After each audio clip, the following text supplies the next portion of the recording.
So one day, this little girl, maybe about 8 years old, went to a family gathering.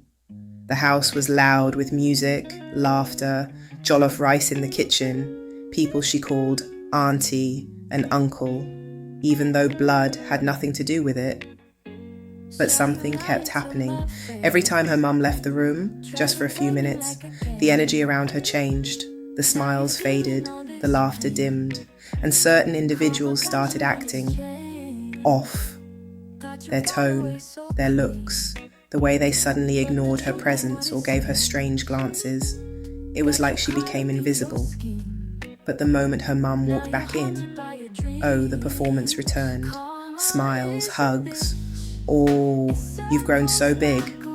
All fake. This wasn't the first time. It had happened before, but this time, something inside her whispered, "This is not okay." She didn't know the full language to explain it, but she knew the feeling. And then it happened.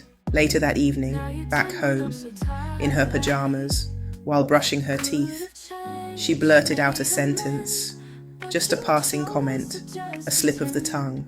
She said, "Mum, why does Auntie smile when you're there but act funny when you're not?" Silence. Then her mother slowly turned, crouched to her level, and asked gently, "What do you mean by funny?" And that's when the conversation unfolded. Not just a comment, not just a suspicion, but clarity. That slip of the tongue exposed a truth her mother needed to hear, because what her child felt was real. The discomfort, the shift, the performance of love that crumbled when the parent wasn't around.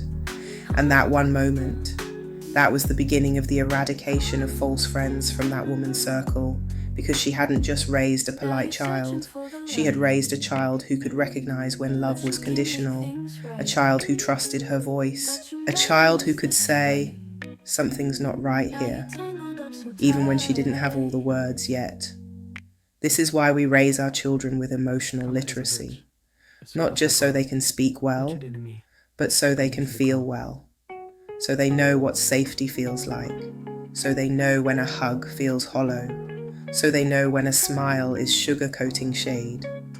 Because love is not something you should have to explain. It should be felt. And when a child is raised in real love, anything that smells even slightly like manipulation or discomfort, they'll pick up on it immediately. Teach your children to know themselves so well that even when you're not in the room, they can sense when something is wrong. Raise them with enough love at home that fake love outside becomes unbearable. Because slips of tongue aren't always mistakes.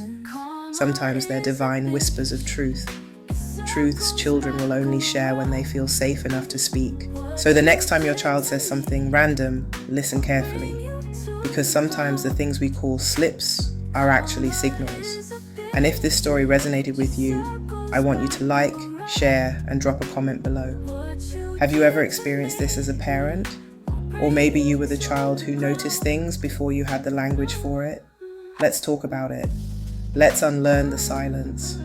And let's normalize parenting with emotional depth, not just discipline. Don't forget, I drop real, raw, healing stories every single Wednesday. So follow and come back for the next hot topic, because around here, we raise our children to see clearly, love fully, and speak truth, even if it's just a slip of the tongue. Until next time.